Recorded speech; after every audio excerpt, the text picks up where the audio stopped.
আসসালামু আলাইকুম।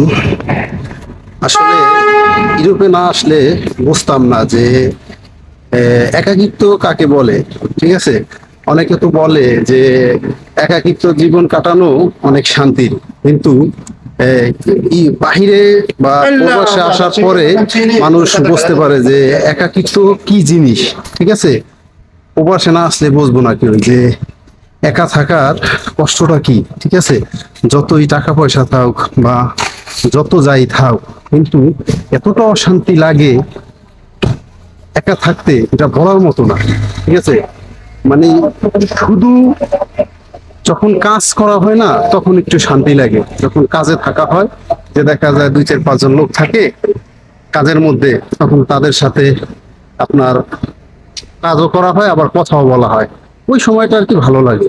যখন কাজ থেকে আপনার বাসায় আসা হয়, বাসায় আসার পর কি কাজ করা লাগে জানেন? বাসায় আসার পরে আপনার দেখা যায় আহ প্রথমত 1 নম্বর কথা, কাপড় চোপড় ধোয়া লাগে। হ্যাঁ, দ্বিতীয় কথা হচ্ছে পাক করা লাগে। মানে এই যে যে একটা মানে ভিতরে একটা অশান্তি, এটা শেষ করার মতো না, খুবই অশান্তি। যে মানুষ প্রবাসে আসলে তখন বুঝতে পারে যে প্রবাস জীবনটা কত ভয়ঙ্কর আর কতটাই কঠিন। ঠিক আছে, অনেকে তো চিন্তা ভাবনা করে যে প্রবাসে যারা আছে তারা মনে হয় অনেক শান্তি আছে। এই যে আমারই একটা কথা আপনাদের আমি বলি, আজ প্রায় আপনার কত 7-8 দিন ধরে শুধু আমার হসপিটাল নিতেছে এবং আমার শরীরের রক্ত নিতেছে আর চেক আপ করাইতেছে, কিন্তু এখন পর্যন্ত কোনো ওষুধ দেয় নাই, শুধু এইগুলাই করতেছে। ঠিক আছে, তাই এই যে এখন আমি মানে হসপিটাল থেকে বের হইয়া এখন বাসায় যাবো, এই কারণে আর কি একটু হাঁটতেছি আর কথা বলতেছি। ঠিক আছে, মানে খুবই কষ্ট, প্রবাস জীবনটা এত কষ্ট। যদি প্রবাসে না আসতাম তখন বুঝতাম না যে প্রবাস জীবন এত কষ্টের জীবন।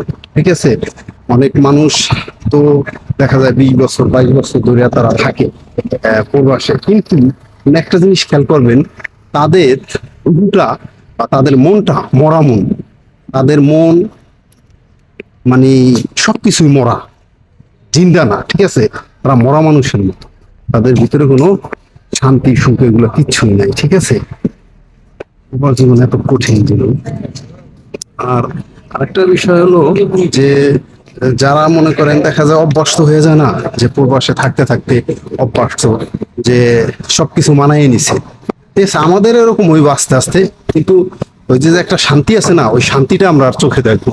ঠিক আছে, যে আত্মীয় স্বজন ভাই ব্রাদার মা বাপ ছেলে সন্তান পরিবার এগুলা চোখে আর দেখতে পারতেছি না, এই শান্তিটা আর পাবো না। ঠিক আছে, আসল কথা হচ্ছে যে যে দিনগুলা যায় ওই দিনগুলো আর কখনো ফেরত পাওয়া যায় না, বুঝছেন?